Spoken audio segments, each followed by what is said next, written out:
Welcome to the Beyond Anxiety podcast, where we talk about dismantling mental health stigmas, mental health awareness through education, and strategies for overcoming mental health challenges. I'm your host, Darius Fennell, and I'm a mental health and therapy advocate, published author, speaker, and coach. I'm so excited for you to be here. I'm so excited to get into this next episode. So if you're ready, let's go. So once again, welcome to the Beyond Anxiety podcast. This is season 1, episode 2. We had an awesome time in episode 1 talking about my journey, and one of which of the topics was about journaling. And so for episode 2, I want to get into that a little bit deeper. And so today's episode is titled Power of the Pen, 5 Reasons Why You Should Be Journaling. This particular tool is one of the superpowers I consider for mental health. Everything from your recovery to just being able to function in life every day and having a place to organize your thoughts and look at your thoughts and process your thoughts. And we're going to get into that in this episode. So I find it, funny how you can have a certain mindset about something. You think about journaling, you think about just writing down your feelings and emotions, right? It's a lot deeper than that. It's a lot bigger than that. And I'm going to get into 5 deep reasons why you should be journaling. And so the first reason why is developing awareness. Like, so many people have been experiencing so many different emotions, thoughts, physical symptoms, and experiences. And we can be so oblivious to what those things are, as well as like the frequency and pattern to those things, right? And the unawareness is one of the things that keeps you stuck. And personally, it's something that kept me stuck. I've had notebooks and things and even journals for years and would sort of use them intermittently. But not until I reached the point of kind of a mental health breakdown back in 2018 did I find a necessity to use it every day. And for me, one of the main necessities of understanding the patterns of what I was dealing with was one of the motivations to, the beginning of the road of recovery, right? Everything has a pattern and a program to it. And the only way to understand what that pattern is to be able to capture it and observe it and take it to an expert. That's what I had to do. And then there's all types of subconscious programming that goes on in our subconscious mind that has a lot to do with why we act the way we act and why we experience the things that we experience. So huge benefit to understanding the patterns is I could, number 2, give my emotions a safe place, right? A safe place to land. A safe place where I can release what I'm feeling, what I'm experiencing, what I'm thinking, and put it down on paper, right? And what is the result of that? It brings you such a sense of relief because you're not holding it all inside in your mind. And really, I've heard it said that your subconscious mind manifests itself in the body. So that means everything that you stuff on the inside of you is trapped in your body somewhere. And I know this because you go to the doctor or you go to the emergency room or you go to the hospital or urgent care and run all these tests and everything comes back negative, meaning they're not able to find any type of indication that you have a disease or something that would indicate a pattern of like where you need some type of intervention while you're there. I know because 2018, I was in the hospital for 5 days. Couldn't find anything. Everything from the heart monitor, EKG, echocardio. I can't even remember all the stuff that they did, but they could not find anything. And I'm like, oh my gosh, what is going on here? You know, years later, fast forward, find out that a lot of these unprocessed emotions, unprocessed thoughts, repressed emotions were manifesting itself in my body. What did that look like? It looked like insomnia. It looked like panic attacks, anxiety attacks. It looked like just tight muscles in my neck, my back, my shoulders, especially rock hard. And I was not working out. So it wasn't like, oh, you've been to the gym getting buff. No, it was my body's way of trying to get my attention of things that I had neglected or did not want to deal with or did not want to feel. So journaling gives you a safe space for your emotions, your thoughts to land right there on paper. And sometimes you'll look back, months, weeks from the time that you wrote it and like, wow, I really said that. I was really feeling that. Yes, you were. Yes, you were. So this brings us to a perfect segue into my third point. And this was one of the things that really helped me the most in my recovery journey is leveraging all these thoughts, emotions, feelings, and experiences that I put down on paper. I was able to leverage those during my therapy appointments as well as my appointments with my primary care physician, right? Because your time is limited. And for most people, so is their memory. I don't know how many times prior to using my journal that I'd leave the doctor's office or I'd leave therapy like, oh my gosh, forgot to bring up XYZ. Well, you won't have that problem if you have it written down on paper. And so I came with a very structured number of bullet points, whether it was therapy or my primary care physician, and said, these are the things that I need to talk about, I want to address, or I have questions about. There they are right there on paper. And however long your session is, whether it's a doctor appointment that's a half an hour or your therapy session that's 50 minutes, you will effectively use that time because you have everything down in front of you that you want to talk about and address. And so as you are presenting the different things that you've been experiencing with your doctor, your licensed therapist, is that you're able to get direct feedback. And for me, one of the things I would do is I leave enough space under each item that I wanted to talk about and write down the feedback that my therapist or my doctor told me.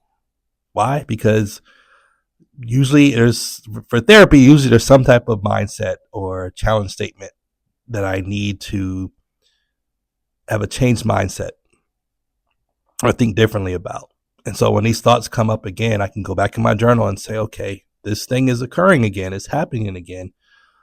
What did my therapist suggest that I do in this situation?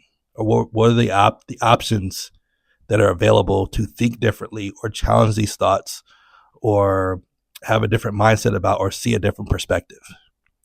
And that's the only way change really happens, is that somebody who is licensed and a professional and is trained in these things can help walk you through the different thought patterns that first of all, help you identify the thought patterns.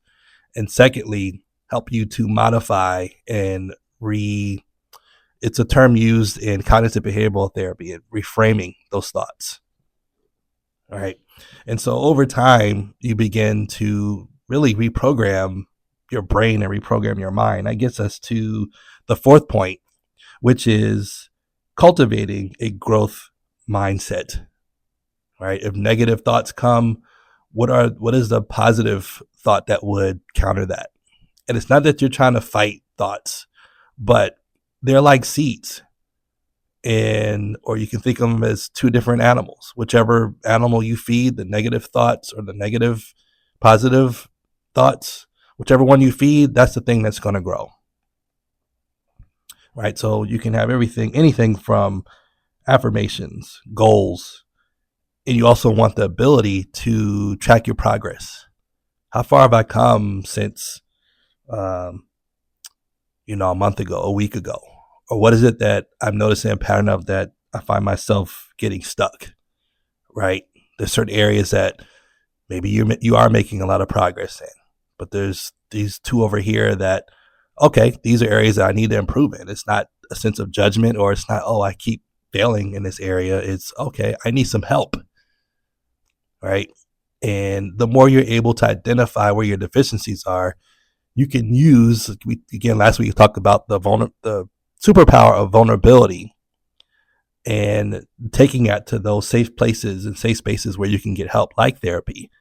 Now you have different tool sets and strategies that will be given to you. You can write those down and try those out and see which ones work.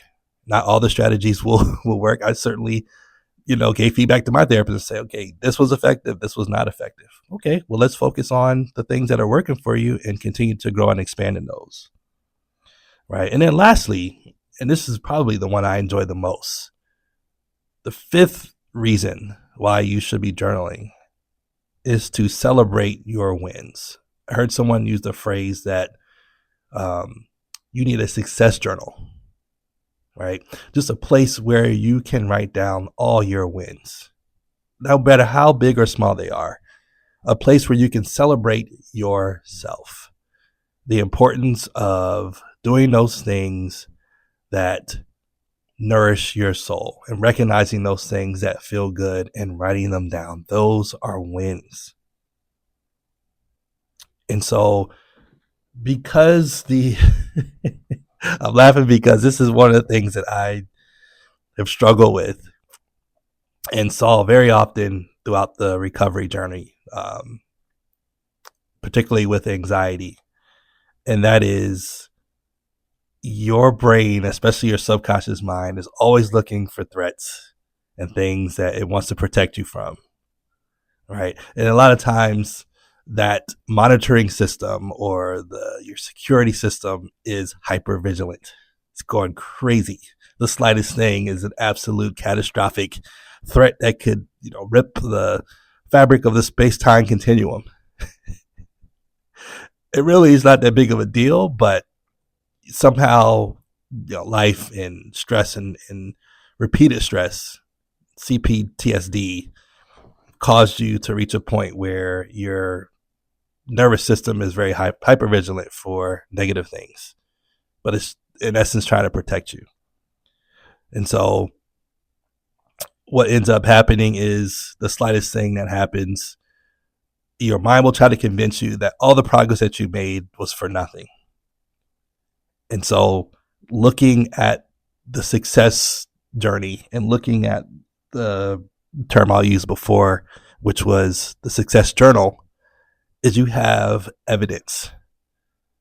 You have concrete evidence and things you've written down over the last few days, few weeks, few months that has shown success.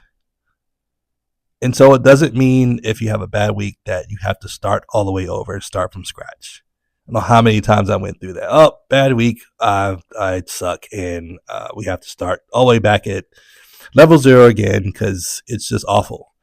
And it's not. You had a bad week. So what? Look at all the things that you have done. And you can use your journal to focus on the positive, right?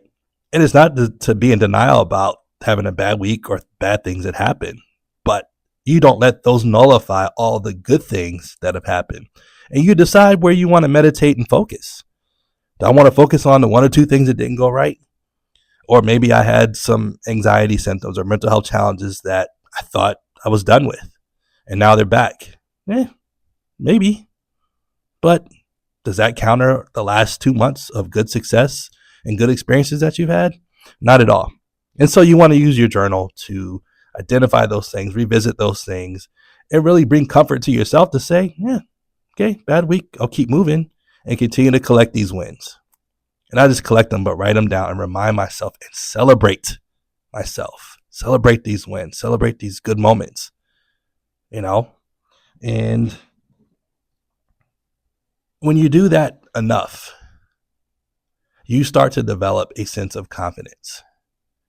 And confidence is another superpower when it comes to being able to recover. It's a major part of the recovery process because it's one of the things that you lose when you have a mental health breakdown. You may have had it in such a major way prior to having an episode where, you had a panic attack or you had an anxiety attack or you're stuck in fight or flight. And now you feel like you can barely function and get through the day. But that confidence, when it starts to come back, it's one of the things where it helps you to accept those bad moments and say, hey, this doesn't define me. I've gotten through this before, and I have resources now. I have people I can depend on. I have safe spaces I can go to. I'm using my journal to go back and revisit all the good things that have happened while accepting those things that maybe weren't so pleasant. So you have a choice where you want to focus, and the things you focus on will grow in your mind. Just imagine every thought being a seed. The more you just put them in the soil of your mind, the more they're going to grow. You get to decide what you get to plant. And so this is a beautiful segue and also a plug. I have also written, aside from my main book, Leaving Jupiter, Navigating Your Anxiety Recovery, I also have the Leaving Jupiter Daily Journal.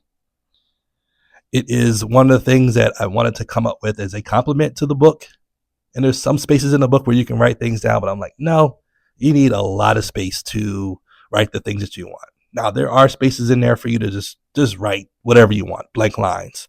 But what sets my journal apart is having different prompts to capture your emotions, your gratitudes, being able to create like a small vision board, and more importantly, a weekly action plan.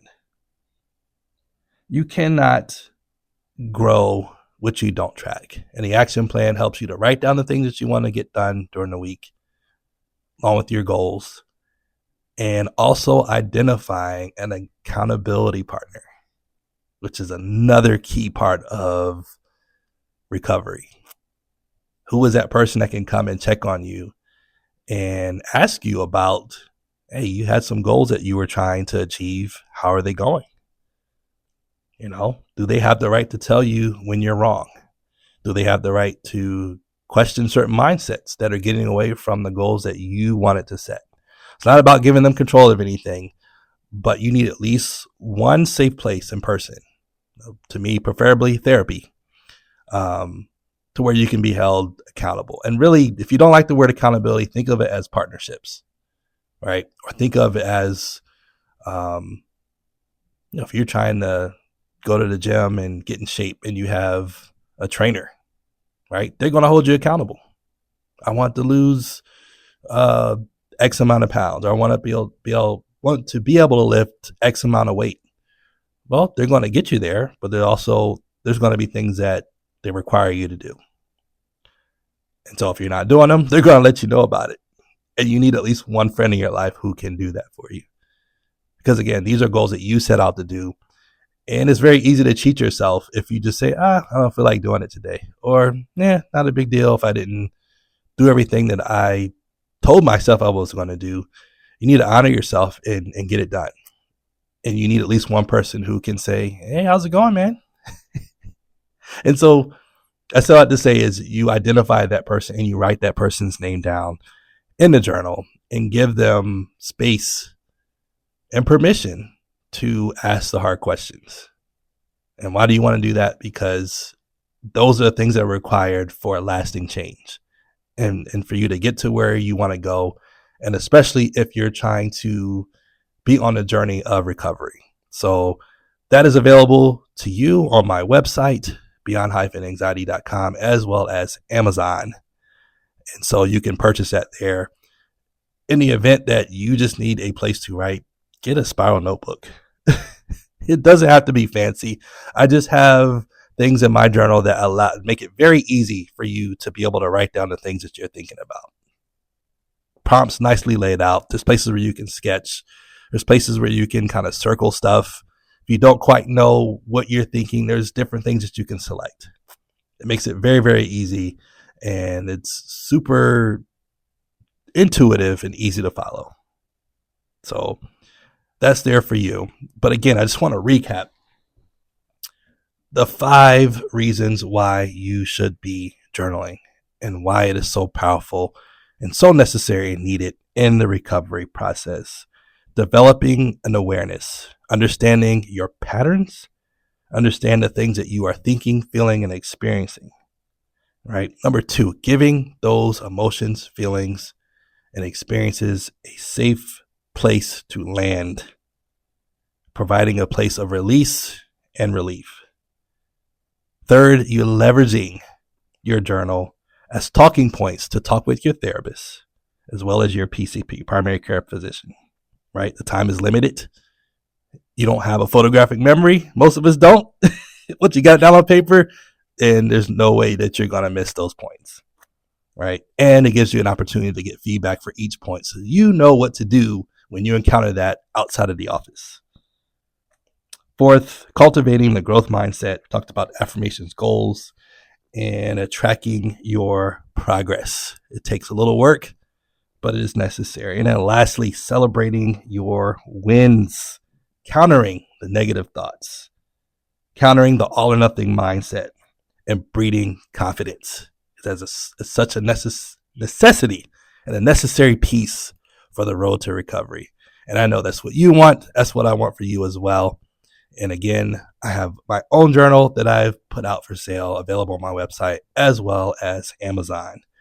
And if you're interested in that, you will find the link down in the description of this podcast. But other than that, it is my absolute pleasure talking to you today about the power of the pen, 5 reasons why you should be journaling. And I hope you got something out of this episode. And I look forward to speaking with you again. We'll more than likely have a guest. I will announce that on my Instagram as well as my TikTok, who the next guest will be for the next podcast episode. But for now, this is Darius Fennell telling you to find your recovery path. All right, Hope Champions, thank you for tuning in. Until next time, take care.